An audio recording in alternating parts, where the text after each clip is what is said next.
कुंती पुत्र कर्ण को क्यों मानते हैं सर्वश्रेष्ठ योद्धा, जानिए 11 कारण। महाभारत में एक से एक योद्धा थे। कर्ण से भी महान योद्धा बर्बरिक था, लेकिन उसे युद्ध करने का मौका ही नहीं मिला। अश्वत्थामा भी एक महान योद्धा था, लेकिन उसकी महानता तब समाप्त हो गई जब उसने सोते हुए पांडव पुत्रों को मार दिया। एकलव्य को भी महान माना जाता सकता है, लेकिन वह भी युद्ध नहीं लड़ा, तब उसकी महानता कैसे सिद्ध होती। द्रोण, भीष्म और श्री कृष्ण को हम इसमें शामिल नहीं कर सकते हैं, क्योंकि वे तो देवता थे। दरअसल कर्ण ही एक ऐसे सर्वश्रेष्ठ योद्धा थे जिन्होंने विपरीत परिस्थिति के बावजूद खुद को एक श्रेष्ठ योद्धा के रूप में स्थापित किया था, और वह भी धर्मसम्मत रूप से। आओ जानते हैं कर्ण के बारे में वे तथ्य जिनके कारण उन्हें महान योद्धा माना जा सकता है। 1. अर्जुन का साथ देने के लिए जगत के स्वामी थे, लेकिन कर्ण का साथ देने के लिए दुर्योधन ही था। अर्जुन पूर्णतः श्री कृष्ण पर आश्रित थे, जबकि इधर दुर्योधन खुद कर्ण पर आश्रित था। 2. कर्ण को द्रोण ने वह संपूर्ण शिक्षा नहीं दी जो उन्होंने पांडवों या कौरवों को दी थी, फिर भी कर्ण ने परशुराम से बची हुई शिक्षा छल से हासिल कर ली थी। यदि कर्ण अर्जुन के बराबर योग्य नहीं होता तो भगवान परशुराम कर्ण को शिक्षा देने के लिए तैयार नहीं होते। 3. कर्ण एक सच्चा मित्र होने के साथ साथ ही दानवीर भी था। स्वयं भगवान श्री कृष्ण इस बात की पुष्टि करते हैं कि कर्ण से बड़ा दानी कोई नहीं। कर्ण जब यह जान गया कि मेरी माता कौन है और मेरे भाई कौन है, तब भी उसने मित्रता का धर्म निभाया। 4. श्री कृष्ण की योजना के तहत कर्ण के कवच और कुंडल को छलपूर्वक अर्जुन के पिता इंद्र द्वारा हथिया लेने के बावजूद कर्ण ने युद्ध को एक योद्धा की तरह लड़ा। 5. कर्ण ने जरासंध को अकेले हराया था, वहीं भीम ने श्री कृष्ण की मदद से जरासंध को छल के द्वारा मारा था। 6. कर्ण के पास भगवान परशुराम द्वारा दिया गया शिव का विजय धनुष था।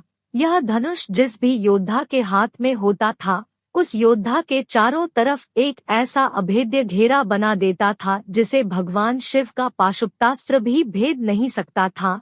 कर्ण को महाभारत में तब तक नहीं मारा जा सकता था जब तक कि उसके हाथ में वह धनुष था। 7. कर्ण ने कुंती को वचन दिया था कि वो उनके 4 पुत्रों की जान नहीं लेगा, लेकिन वह सिर्फ अर्जुन से ही युद्ध करेगा। युद्ध के दौरान ऐसे कई मौके आए भी जब कर्ण का सामना भीम, युधिष्ठिर, नकुल और सहदेव के साथ हुआ। वो चाहता तो उन सभी को मार सकता था, किंतु उसने ऐसा नहीं किया, क्योंकि एक योद्धा का वचन ही उसके लिए सर्वश्रेष्ठ होता है।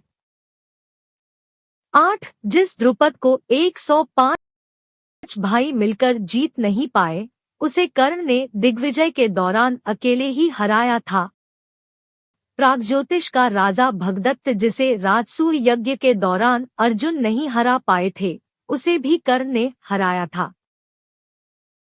9. अश्वसेन बाण का संधान दोबारा न करना, यह भी श्रेष्ठता का प्रमाण है।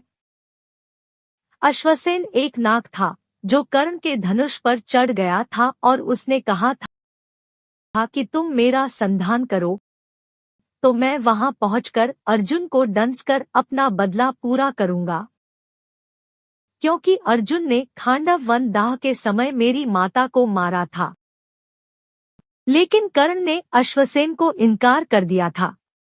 10. जब श्री कृष्ण ने कर्ण को यह बताया कि तुम पांडवों के सबसे बड़े भाई हो, तो कर्ण ने कहा कि हे कृष्ण, मेरी मृत्यु तक पांडवों को यह मत बताना कि मैं उनका बड़ा भाई हूँ, अन्यथा उनकी लड़ाई मेरे प्रति कमजोर पड़ जाएगी।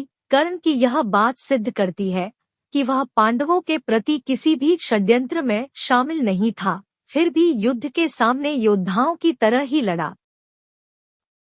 11. महाभारत के एक प्रसंगानुसार जब कर्ण के बाणों के प्रहार से अर्जुन का रथ कुछ इंच पीछे चला जाता है और कृष्ण उसकी प्रशंसा करते हैं, तब अर्जुन कहता है कि मेरे बाणों से कर्ण का रथ कई गज पीछे चला गया, तब आपने मेरी प्रशंसा नहीं की। अर्जुन की इस बात पर भगवान श्री कृष्ण कहते हैं कि कर्ण के रथ पर कर्ण और महाराज शल्य बैठे हैं, परंतु तुम्हारे रथ पर मैं यानी भगवान नारायण और महावीर हनुमान बैठे हैं। तब भी कर्ण ने तुम्हारा रथ पीछे धकेल दिया। सोचो यदि महावीर हनुमान नहीं होते तो क्या होता।